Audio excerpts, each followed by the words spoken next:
Hello అండి, నమస్తే. Welcome back to Family Bytes. ఈరోజు వీడియోలో ఇడ్లీ పిండి పునుగులు అండ్ అలాగే ఒక సింపుల్ టమాటా చట్నీని ఎలా చేసుకోవాలో చూపిస్తున్నాను. క్రిస్పీగా క్రంచీగా చాలా టేస్టీగా వస్తాయి.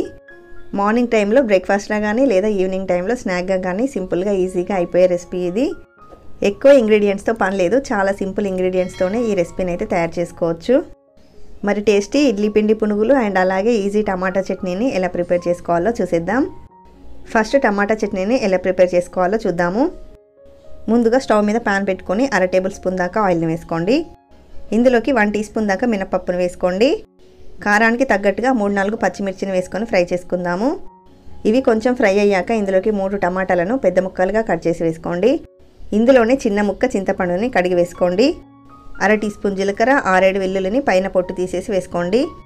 1/2 టీ స్పూన్ దాకా పసుపును కూడా వేసుకొని అంతా ఒకసారి బాగా కలుపుకొని దీనిపైన మూత పెట్టి టమాటాలు సాఫ్ట్గా అయ్యేంత వరకు మగ్గించుకోవాలి.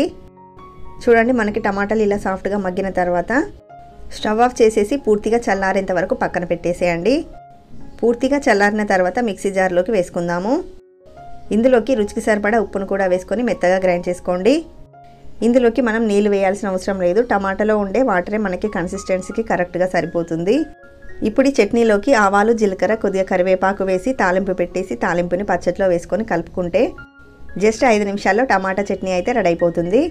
ఇప్పుడు ఇడ్లీ పిండి పునుగులు ఎలా వేసుకోవాలో చూద్దాము. ఇక్కడ నేను 3 కప్పుల దాకా ఇడ్లీ పిండిని తీసుకుంటున్నాను. ఇలా గట్టిగా ఉన్న పిండిని తీసుకోండి, అలాగే కొంచెం పులిసినా కూడా పర్వాలేదు, రుచి బాగుంటుంది. ఇందులోకి అదే కప్పుతో 3/4 కప్పు దాకా మైదా పిండిని వేసుకోండి.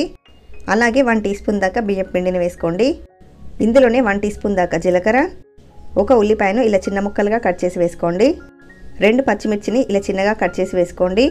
2 టేబుల్ స్పూన్ల దాకా కరివేపాకు తరుగు వేసుకోండి. అలాగే 1/2 టీ స్పూన్ దాకా వంట సోడాని వేసుకోండి. వంట సోడాని వేయడం వల్ల పునుగులు పొంగుతూ క్రిస్పీగా వస్తాయి. ఇందులోకి 1/2 టీ స్పూన్ దాకా ఉప్పును కూడా వేసుకొని అంతా బాగా కలుపుకోండి. ఇందులోకి నీళ్ళు వేయాల్సిన అవసరం ఉండదు. పల్చగా ఉంది అనుకుంటే 1-2 టీ స్పూన్ల వరకు మైదా పిండిని వేసి కలుపుకోవచ్చు. చూడండి, మనకి పిండి అనేది ఈ కన్సిస్టెన్సీలో ఉండేలా చూసుకోండి. ఇప్పుడు డీప్ ఫ్రైకి సరిపడా ఆయిల్ని పెట్టుకొని ఆయిల్ హీట్ అయ్యాక మంటని మీడియం ఫ్లేమ్లో పెట్టి ఇలా కొద్దిగా పిండిని ఆయిల్లో డ్రాప్ చేయండి. ఆయిల్కి పట్టే విధంగా వేసుకున్నాక 2 వైపులా కూడా తిప్పుతూ క్రిస్పీగా గోల్డెన్ కలర్లోకి వచ్చేంత వరకు ఈ పునుగుల్ని ఫ్రై చేసుకోవాలి. చూడండి, పునుగులు ఇలా మంచి కలర్లోకి రాగానే ఆయిల్ నుండి తీసి ప్లేట్లోకి వేసుకుందాము.